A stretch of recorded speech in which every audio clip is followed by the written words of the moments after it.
જેનજીનો જમાનો છે ને, આ જેનજી છે ને નવરા બેઠા સોશિયલ મીડિયામાં કામ કરે અને સોશિયલ મીડિયામાં કામ કરે અને મિલિયન અને મિલિયનની ઉપર 2 મિલિયન 10 મિલિયન 25 મિલિયન સુધી સક્સેસ જાય એટલે એમાંથી આવક મળે. એટલે ખરા અર્થની અંદર તો નવરો બેઠેલો યુવાન સોશિયલ મીડિયામાંથી આવકના સાધનો ઊભો કરતો છે. પરંતુ હમણાં છેલ્લા કેટલાક દિવસથી એક કોકરોચ જનતા પાર્ટીની પોલિટિકલ પાર્ટીના નામથી એક સોશિયલ મીડિયા પર વાવાઝોડું આવ્યું.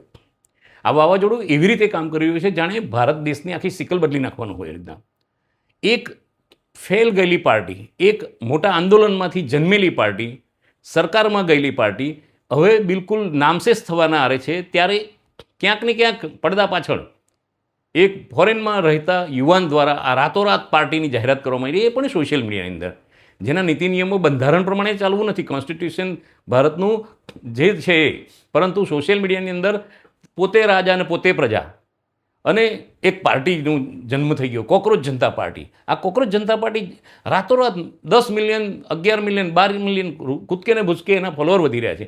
આજનો યુવાનની વાત કરીએ તો એક કોર્ટના જજના એક ટિપ્પણીના આધારે આખી પાર્ટી બની ગઈ.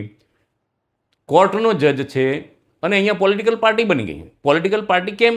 અને એ પણ માત્ર ને માત્ર સત્તા પર બેઠેલી ભારતીય જનતા પાર્ટીના વિરોધ માટે. ક્યાંક ને ક્યાંક જે સત્તામાં નથી એ લોકોનું બેકિંગ છે એ સ્પષ્ટ દેખાઈ રહ્યું છે. કારણ કે અને આ સોશિયલ મીડિયાની વાત કરીએ ને કે આજના યુવાનો સોશિયલ મીડિયા ઉપર મિલિયન વ્યૂ લે છે ને આમાં ઓર્ગેનિક કેટલા ને ઇનઓર્ગેનિક કેટલા, અસલી કેટલા, નકલી કેટલા, ઊભા કરેલા કેટલા, એ તો પછી ખબર પડશે. થોડા દિવસ પછી આ બધું દૂધનું પાણી થઈ જશે. પણ હાલ તો આ કોકરોચ જનતા પાર્ટી આખા દેશમાં વાવાઝોડાની જેમ લોકોના મોબાઈલમાં ધૂમ મચાવી રહી છે. પરંતુ જેનજી યુવાનોને એક જ અપીલ છે, તમારા માટે એવું કહેવાય છે કે આજનો યુવાન જેમ દોરી જાઓ ને એમ દોરાયો છે અને એટલો સમજુ છે કે ખરેખર સાચા અર્થની અંદર ભણતરની શું વેલ્યુ છે, સોશિયલ મીડિયાની શું વેલ્યુ છે એ સમજે છે. રવાડે ચડતા યુવાનો છે ને બહુ ઓછા છે. આમ જોવા જઈએ ને તો ભારત દેશની અંદર 371 મિલિયન યુવાનો છે. એમાંથી 5-10 મિલિયન યુવાનો ક્યાંક રવાડે ચડ્યા હોય તો હોઈ શકે છે. એમાં પણ જેમ ફોલો વધી રહ્યા છે ને એમ અનફોલો પણ વધી રહ્યા છે છેલ્લી જાણકારી મુજબ.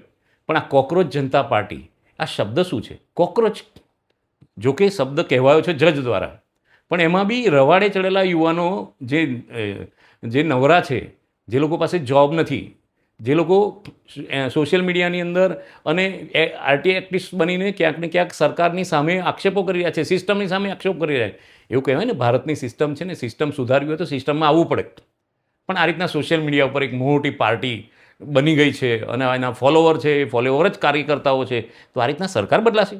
ખરેખર કોકરોચ પાર્ટીના નામે હું અપીલ કરીશ કે યુવાનો, જે સાચા યુવાનો છે, જે યુવાનો મરદ મુછાળા જેને કહેવાય છે, એ લોકો જે દેશનું ભવિષ્ય છે, એવા લોકોએ 2 વાર વિચાર કરવો જોઈએ. આ કોકરોચ જનતા પાર્ટી કેમ બની, શું કામ આટલી બધી એકદમ થઈ, એમાં સાચું શું છે, અસલી શું છે ને નકલી શું છે, એ જાણવાની ચોક્કસ કોશિશ કરવી જોઈએ. અને આગલા થોડાક દિવસની અંદર આમાં ખબર પડી જશે.